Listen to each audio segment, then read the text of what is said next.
Quiero que vayamos al libro de San Lucas, el libro de San Lucas capítulo 6. El libro de San Lucas capítulo 6 y voy a leer del verso 12 al 16.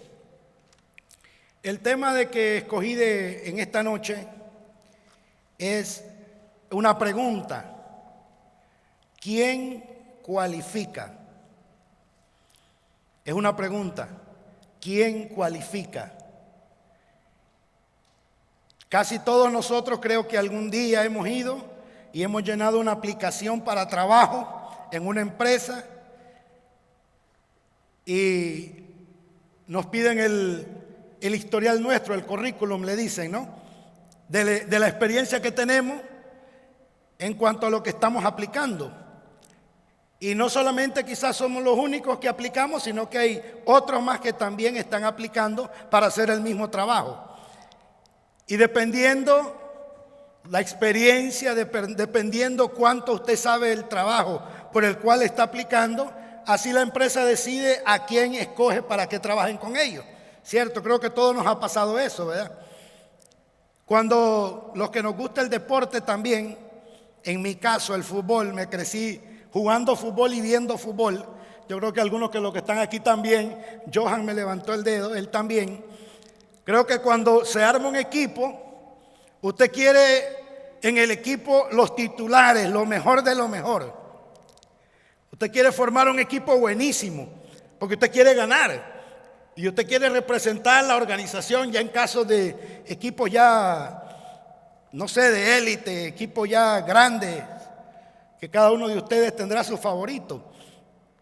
Pero estas organizaciones, más que todo en estos tiempos, invierten millones para contratar jugadores que supuestamente son los mejores que hay en el momento. Son millones que invierten, no solamente en el fútbol, en el básquetbol, en el fútbol americano, en el béisbol, cualquier deporte que sea.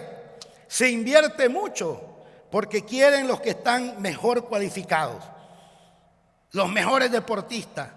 En las empresas quieren los mejores trabajadores, los mejores arquitectos, los mejores constructores, los mejores de todo. Y no hay nada de malo en eso aquí en la tierra.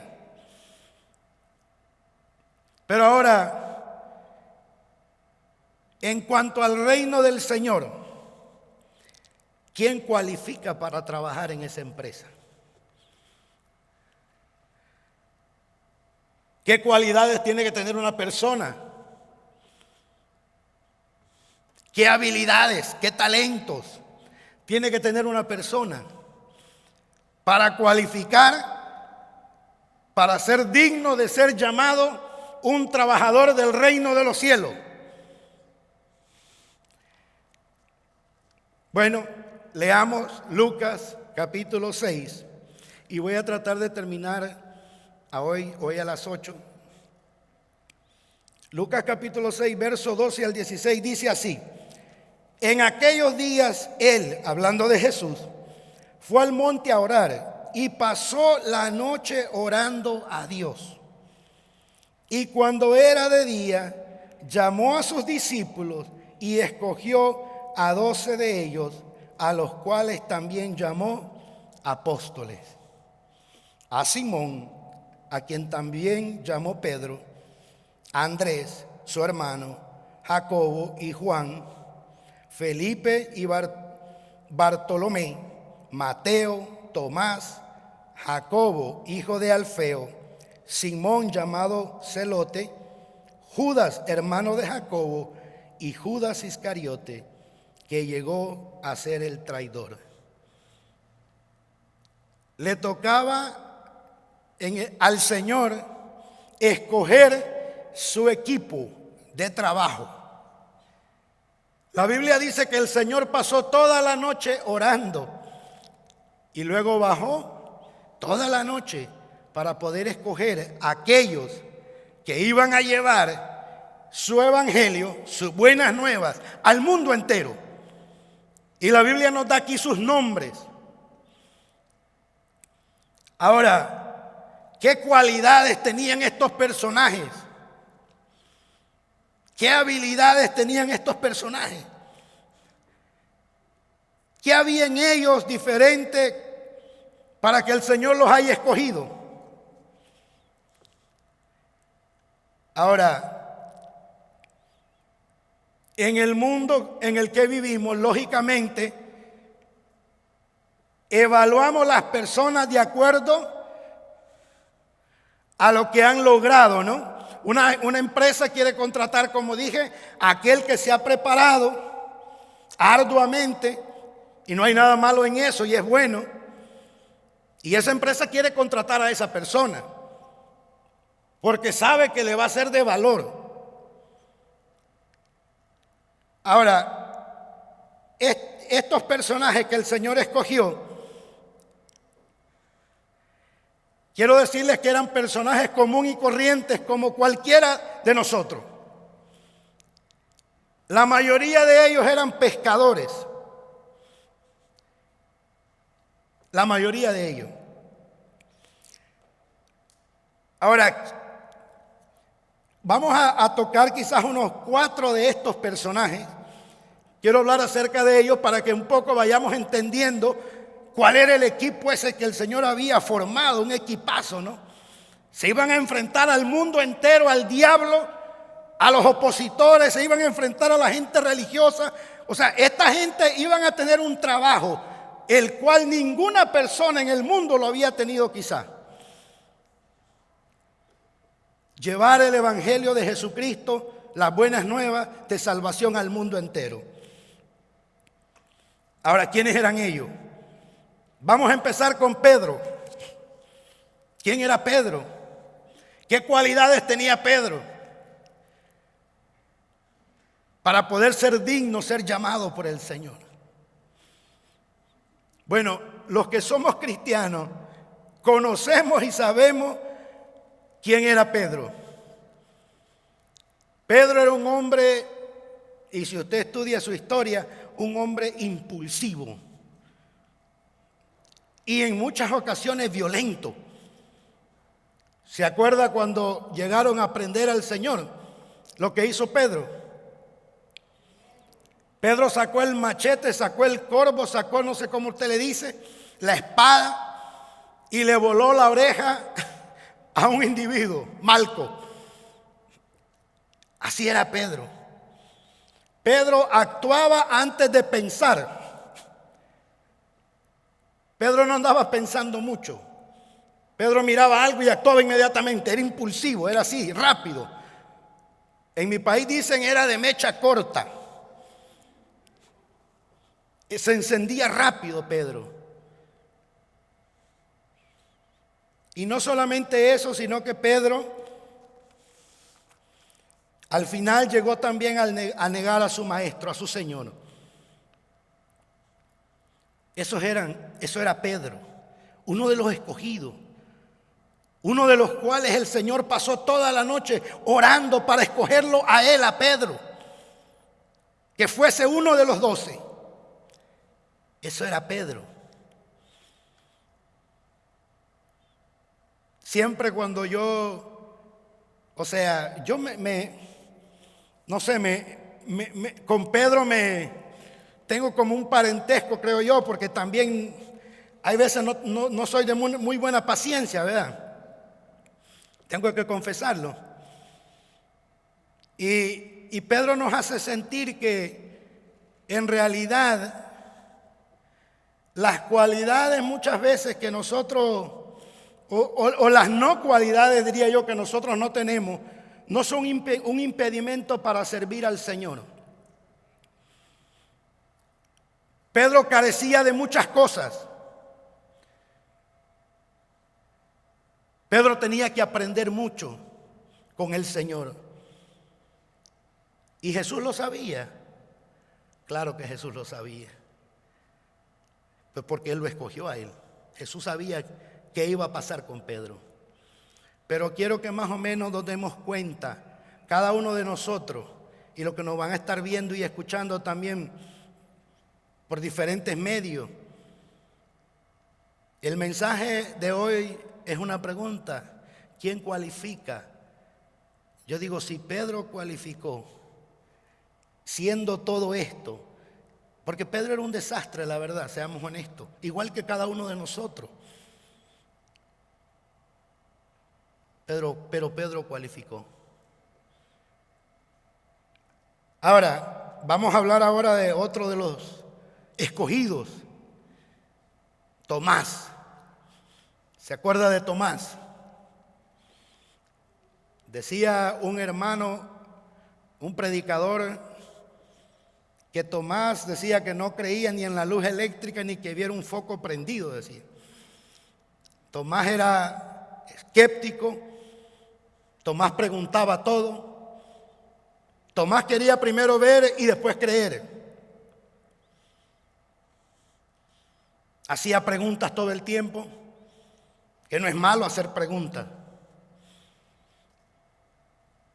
Y cuando el Señor Jesucristo resucitó, Tomás dijo, hasta que yo no lo vea, hasta que yo no ponga mi mano, dijo, hasta que yo no lo sienta, no lo toque, yo no le creo a nadie.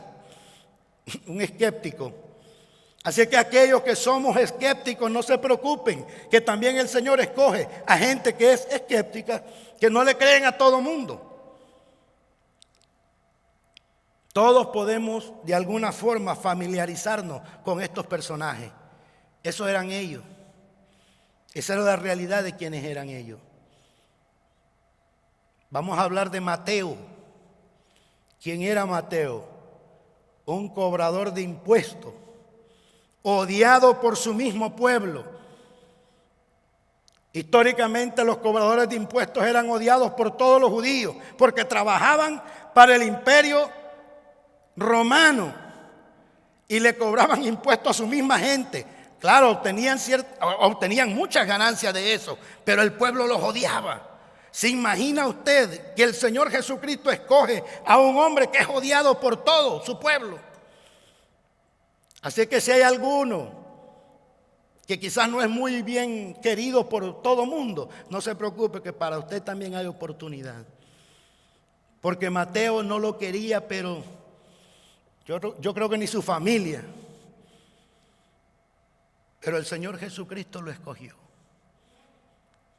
El Señor Jesucristo lo llamó. Judas Iscariote, el que traicionó y el que entregó al Señor, también el Señor lo escogió. Y Judas, lógicamente, todos sabemos que fue el que traicionó, el que entregó al Señor, pero Jesús lo amó hasta el final. Jesús le dio la oportunidad a Judas de arrepentirse hasta el final. Y muchas veces nosotros también nos hemos sentido en nuestro caminar cristiano como que hemos traicionado al Señor.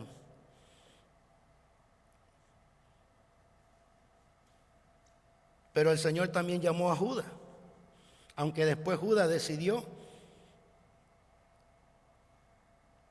o tomó la decisión la peor decisión de su vida, haber entregado a su maestro y a su Señor.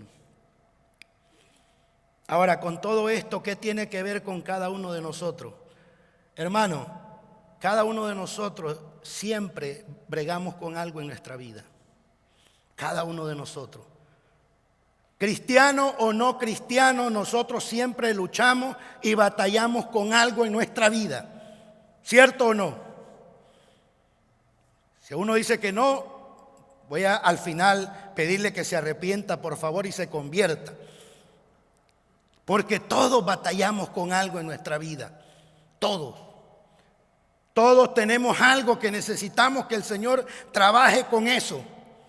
Y estos hombres caminaron con el Señor 3 años y medio y los 3 años y medio fueron un desastre. Mayormente.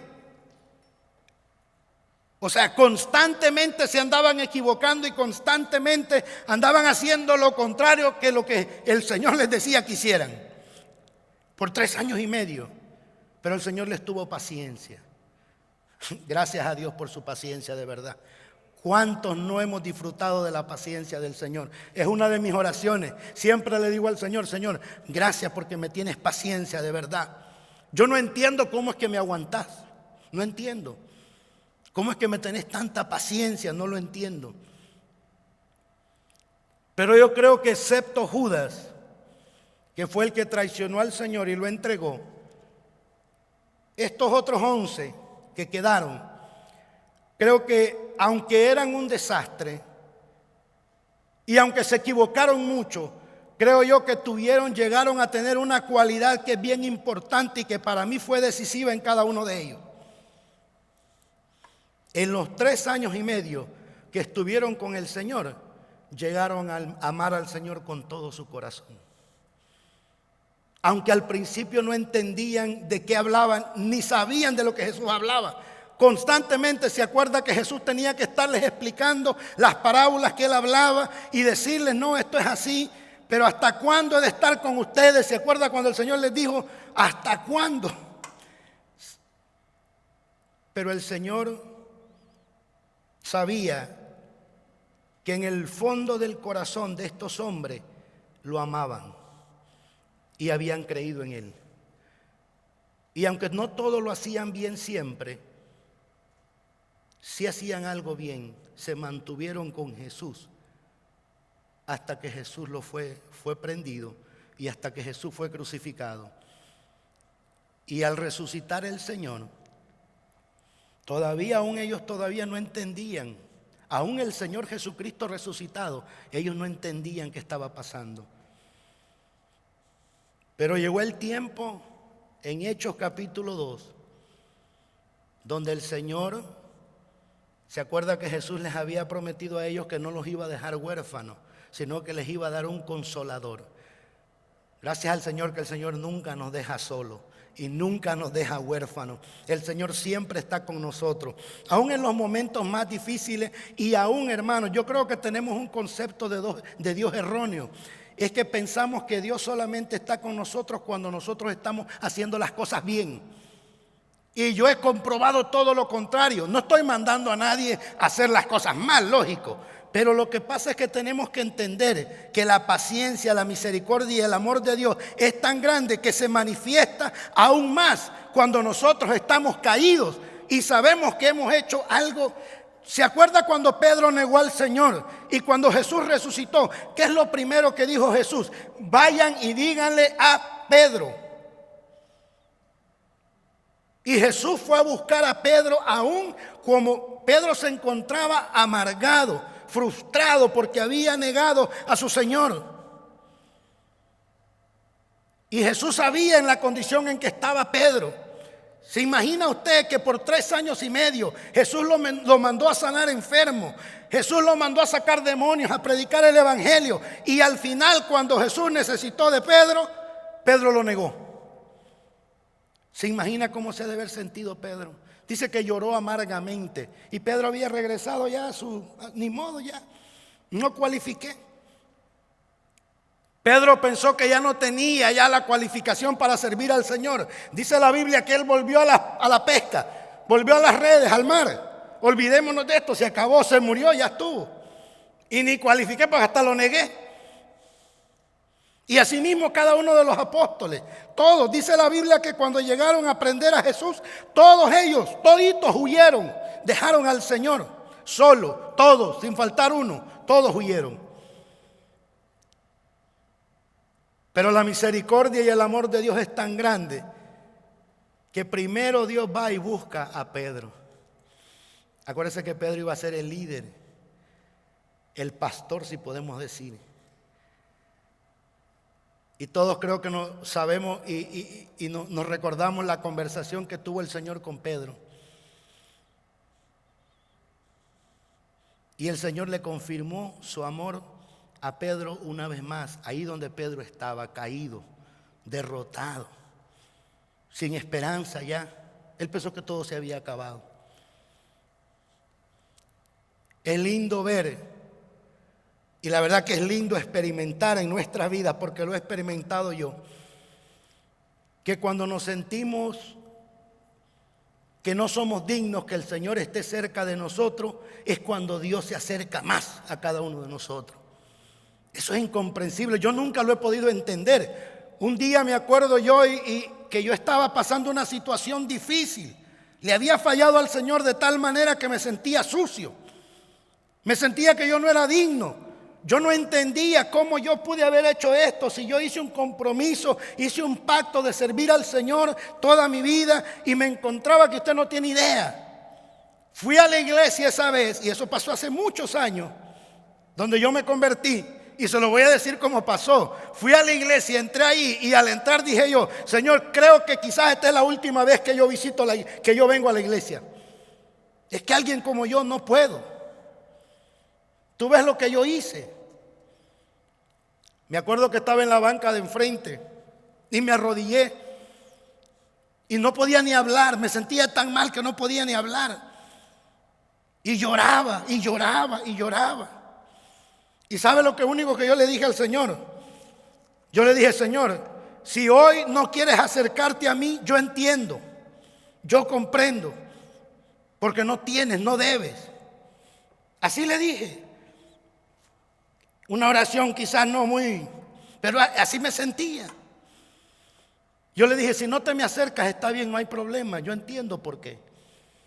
Mira, hermano, nunca en mi vida yo había sentido la presencia del Señor tan cerca de mí. Nunca.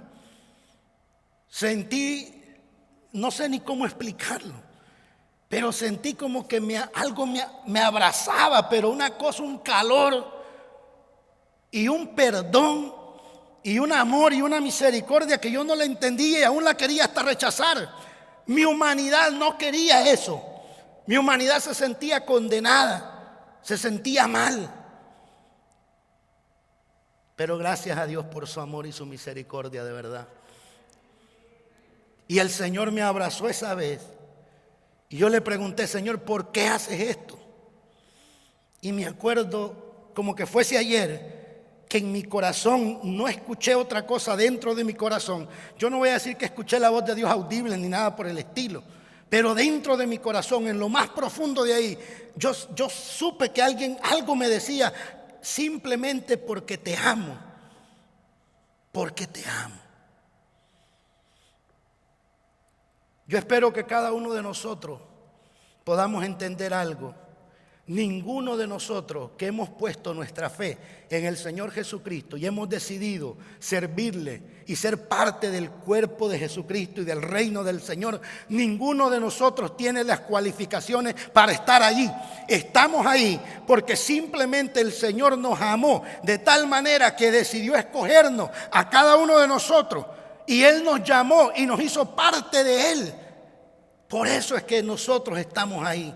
No porque ninguno de nosotros tenga ninguna cualificación, ni algo superior o alguna cosa, no sé, extravagante que tengamos.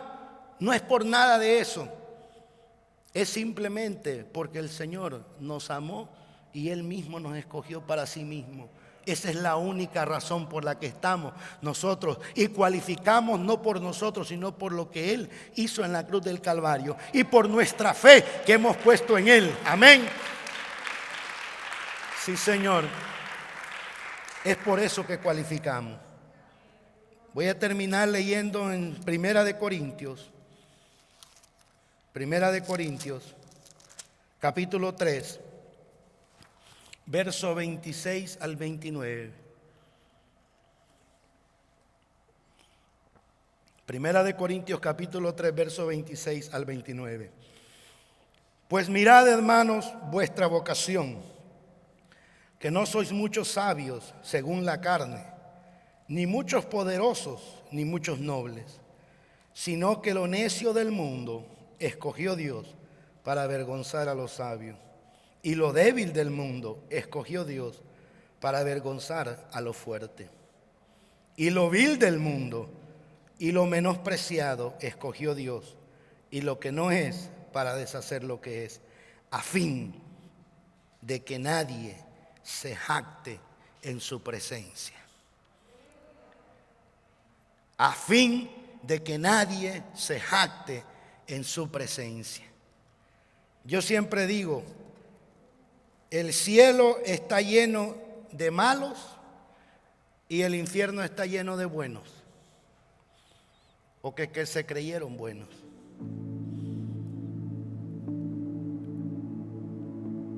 Malos que han sido perdonados, justificados, por la gracia y la misericordia del Señor, esos van para el cielo. Esos van para allá. Los que se justifican a sí mismos y los que se glorían a sí mismos, desgraciadamente esos no van. Por eso es que nuestra confianza total siempre tiene que estar en lo que Cristo hizo por cada uno de nosotros en la cruz del Calvario. Esa es nuestra gloria.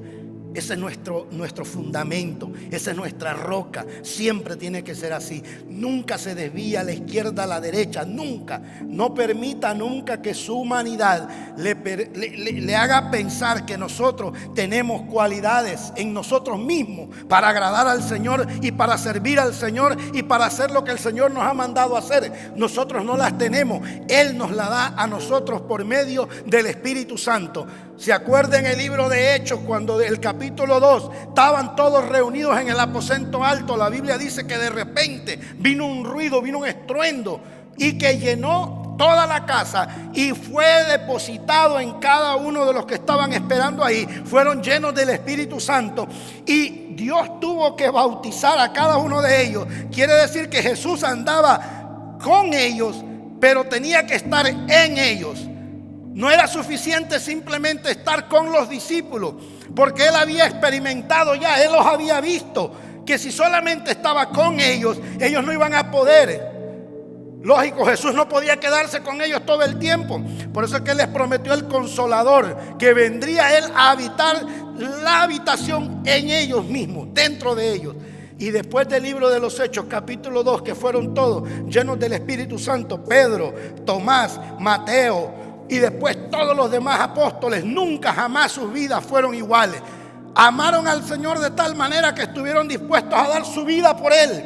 Eso es lo importante. Lo importante no son las cualidades que tengamos, lo importante es que aprendamos nosotros en nuestro caminar cristiano a amar al Señor con todo nuestro corazón, amarlo con todas nuestras fuerzas, con toda nuestra alma y decirle al Señor: Señor, yo no dependo de mí mismo, nunca dependeré de mí mismo, dependo de ti, dependo de quién tú eres. Lléname con tu Espíritu Santo, ayúdame a conocerte más, necesito de ti. Eso es todos los días, cada día nosotros tenemos que orar eso, vivir eso, pensar eso, meditar en eso.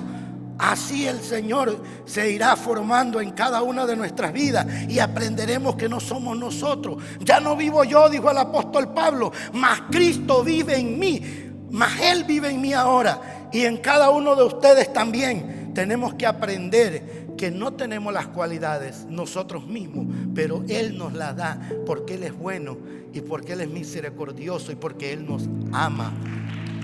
Gloria a Jesús.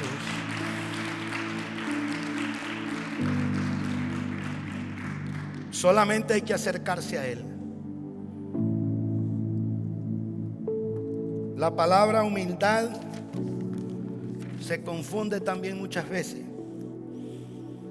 La humildad tiene que ver no con nuestra apariencia externa, sino con el reconocimiento interno de que necesitamos del Señor, que no podemos vivir sin Él. Reconocer que lo que Cristo hizo en la cruz del Calvario es lo único que es suficiente para cada uno de nosotros, para nuestra salvación y para entrar en el reino de los cielos. Eso es humildad. Reconocer nuestro estado humano, que es pecaminoso. Somos pecadores todos por naturaleza. Tanto nosotros que estamos aquí en esta congregación, tanto los que nos van a estar escuchando también y viendo, todos somos pecadores. La Biblia dice que por cuanto todos pecamos, todos estábamos destituidos de la gloria del Señor, siendo justificados nosotros gratuitamente por medio de lo que Cristo Jesús hizo en la cruz del Calvario. Jesús es nuestra justicia. Y yo invito a aquel que nos está viendo y que nos va a estar viendo, que reconozca eso y que busque al Señor. El tiempo es corto, no sabemos cuánto tiempo nos queda. Ya sea que Cristo venga o ya sea que en esta noche o cuando sea que nos muramos, no sabemos en quién has depositado tu confianza. Y quizás alguno de los que nos va a estar viendo y escuchando también piensa: que usted no está cualificado, que usted no tiene, déjeme decirle que ninguno está cualificado en el mundo entero. Por eso es que Cristo Jesús vino a morir en la cruz del Calvario por usted y por mí, porque ninguno estábamos cualificados.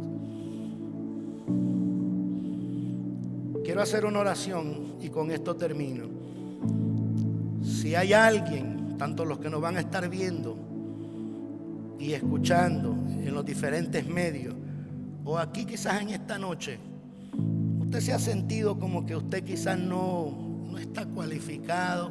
El enemigo le ha dicho quizás de que no creo que tú llegues. Tú no tienes lo que es necesario para esto. Si hay alguno aquí, quiero que por favor cerremos nuestros ojos, inclinemos nuestro rostro. Y si hay alguien aquí que se siente así, que quizás que el enemigo le ha hablado a su corazón, a su mente, quiero que por favor levante su mano y queremos orar por usted. Voy a orar por usted. O también para los que nos van a estar viendo y escuchando, vamos a orar también. Quiero que por favor repitamos esto. Señor, en esta noche yo vengo a ti tal como soy. Vengo a buscar tu perdón. Limpia mis pecados, Señor. Yo reconozco lo que tú hiciste en la cruz del Calvario por mí.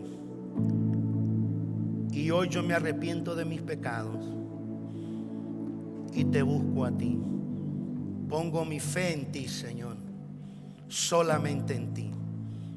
En el nombre de Jesús. Amén y amén.